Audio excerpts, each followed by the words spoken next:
ఏదైతే హామీలు ఇచ్చామో ఈరోజు కూటమి ప్రభుత్వాన్ని, కూటమి అభ్యర్థిగా ఎమ్మిగనూరు నియోజకవర్గంలో నన్ను నందవరం మండలం నందవరం గ్రామం నుంచి ఆశీర్వదించిన తర్వాత దాదాపు అధికారంలోకి మేము వచ్చి 17 నెలలు పూర్తి 18 నెలలు అవుతాం.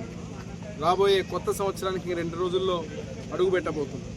ఈరోజు నూతన సంవత్సర శుభాకాంక్షలు మా నందవరం గ్రామస్తులకు అందరికీ తెలియజేస్తూ, ఈ ఊరిలో గతంలో నేను ఎలక్షన్ల ముందు పల్లెనిద్ర చేసిన రోజున నా కళ్ళతో చూశాను తాగడానికి నీళ్ళకి ఎంత ఇబ్బందులు పడుతున్నారు ఈ గ్రామంలో.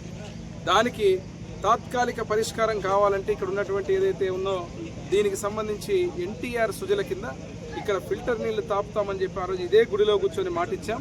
ఈ కార్యక్రమాన్ని శివుడి గుడి దగ్గర ఏర్పాటు చేసే విధంగా ఈరోజు ప్రభుత్వం నుంచి శాంక్షన్ చేసుకొని వచ్చి ఎస్సీ కాలనీ ఇక్కడ ఉన్నటువంటి శివుని గుడి దగ్గర ఈ ఏరియాలో, అదే రకంగా బుక్కిట్ల వీధిలో, అదేవిధంగా అక్కడ ఉన్నటువంటి కింది గేరులో కూడా ఈ యొక్క ఫిల్టర్ యూనిట్లు ఏర్పాటు చేసి ఫిల్టర్ నీళ్లు తాపుతామని చెప్పిన మాటని ఈరోజు సాకారం చేసుకుని ముఖ్యమంత్రి నారా చంద్రబాబు నాయుడు గారికి, విద్యాశాఖ మంత్రులు నారా లోకేష్ బాబు గారికి, డిప్యూటీ సీఎం పవన్ కళ్యాణ్ గారికి కూడా నరేంద్ర మోడీ ప్రధానమంత్రి నాయకత్వంలో మా కూటమి ప్రభుత్వానికి ధన్యవాదాలు తెలుపుతూ, అదేవిధంగా ఇది తాత్కాలిక పరిణామమైనా కూడా శాశ్వత పరిష్కారం నందవరానికి నేను గతంలో చెప్పాను.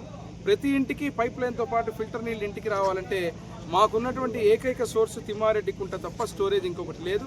దీనికి అడిషనల్గా ఇంకొక స్టోరేజ్ కూడా ఏర్పాటు చేస్తూ దీన్ని ఏ రకంగా చేయాలని చెప్పి ఈరోజు ఆర్డబ్ల్యూఎస్ టీము ప్రత్యేకంగా నేను కొందరు వ్యక్తులను కూడా తీసుకురావడం జరిగింది. ఈరోజు దానికి మొత్తం అంతా ఎస్టిమేషన్ వేసి ఏ రకంగా చేయాలని కూడా ప్లాన్ చేస్తున్నారు.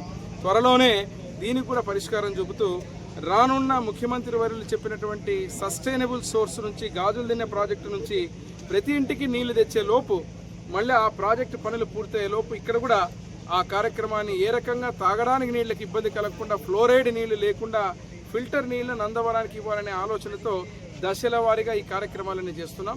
మొదటి దశలో ఈరోజు చేసినటువంటి కార్యక్రమానికి మరొక్కసారి ముఖ్యమంత్రి వరకు ధన్యవాదాలు తెలియజేస్తూ సెలవు తీసుకుంటాం.